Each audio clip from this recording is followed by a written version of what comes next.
Oh Follow my me, God. sir. Follow me, please. I don't know, man. I need to get you in the room. I didn't eat. I took all that insulin that You doctor asked me to take, just and take- I just know if I can do this. Right here, sir, right here. Oh, thank you. Oh, Lay down, thank you. lay down for me. Oh, No, please, oh, sir. man. Please, sir. Oh, please, where's the doctor at? Oh, Jesus. Oh, don't lay me down. Get me up. I can't breathe. No, sir. I can't breathe. Oh, Jesus. And you just... Oh, Doc, come in here, please, please.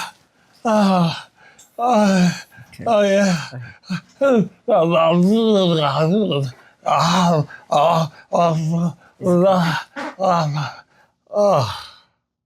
Okay, guys, we're here in our clinic here, and this is pretty much like set up like an ER. Actually, we have everything that you'd find in the emergency department, including intubation equipment, so on and so forth.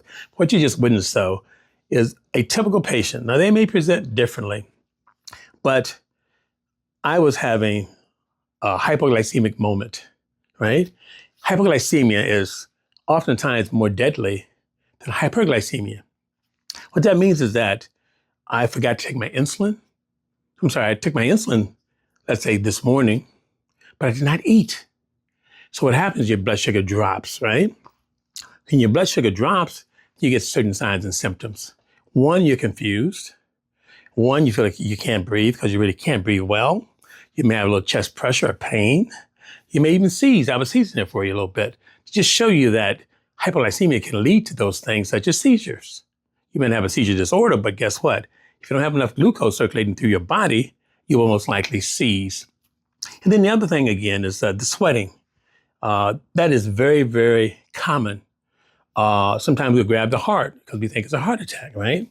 You think it's a seizure. But what's happening is that, guess what? My glucose was around 41. That's less than 41, okay, deciliters per ml.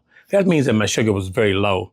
And I've seen patients in the ED, by the way, have a blood sugar of like 22. And they're seizing. They look like they're having a heart attack for sure, grabbing their chest, having chest pain, chest discomfort. And the O2 sats are low too, right? So all of these things are very important. These are important signs and symptoms. So I want to let Dr. Gavin, who is the expert here, talk somewhat about hypoglycemia, how important hypoglycemia is. And it is oftentimes more, shall we say, critical, for lack of a better word, than, let's say, hyperglycemia. Now, Dr. Gavin may talk about hyperosmolar hypoglycemic coma, which is a big thing to say, right? But what that means is that your sugar is so high till you begin to go into coma. That means that coma means, you're out of it. You kind of like fall asleep. Either of those cases could end up having you in the intensive care unit, intubated by someone like me in the emergency department, and you'll wake up and, fortunately, hopefully, you're going to do fine. Okay? So I just want to really do that skit. It's a very important skit to do on hypoglycemia. Again, hypoglycemia means that your blood sugar is extremely low. Unless you bring it up, it's a problem. So if you're on insulin, I'm sure Dr. Gavin, he'll talk about this too, but if you're on insulin of any kind, then your doctor should make sure that you get, we call it a glucagon injection pen. It's not like an EpiPen, but this is for when your blood sugar drops, then you can just give yourself an injection, you'll probably wake up. For us here in our emergency clinic here, we would typically give you like dextrose 50, which is D50, and we usually give you about 50 mLs of that. We inject that into your blood vessels. Oh, what happened? You wake right up, everything's good, right?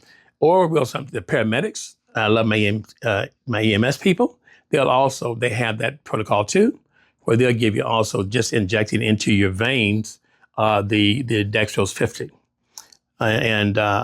We typically, the EMS system and us in the emergency department, we very rarely use glucagon because typically we go to the source, we get it right into your blood vessel. Glucagon injection is going to be shot into your muscles. Takes a little time for that to work, but it does work, all right? The other thing too is that, just as a quick thing to do, and I'm sure that Dr. Gavin, he'll talk about this, is eating something, drinking something, whether it's going to be it looks like the all remedy thing. For hypoglycemia, people tend to take orange juice, put a little sugar in it, and they kind of like mix it up a little bit. You drink it, and that does work, okay? But the bottom line is that we got to get sugar into your system ASAP, All right. So again, it's Dr. Earl signing out. This is our skit number 9. And if you think it's worthy of an Academy Award, any of these skits, just give me a check on that. All right. Appreciate you guys. Be blessed.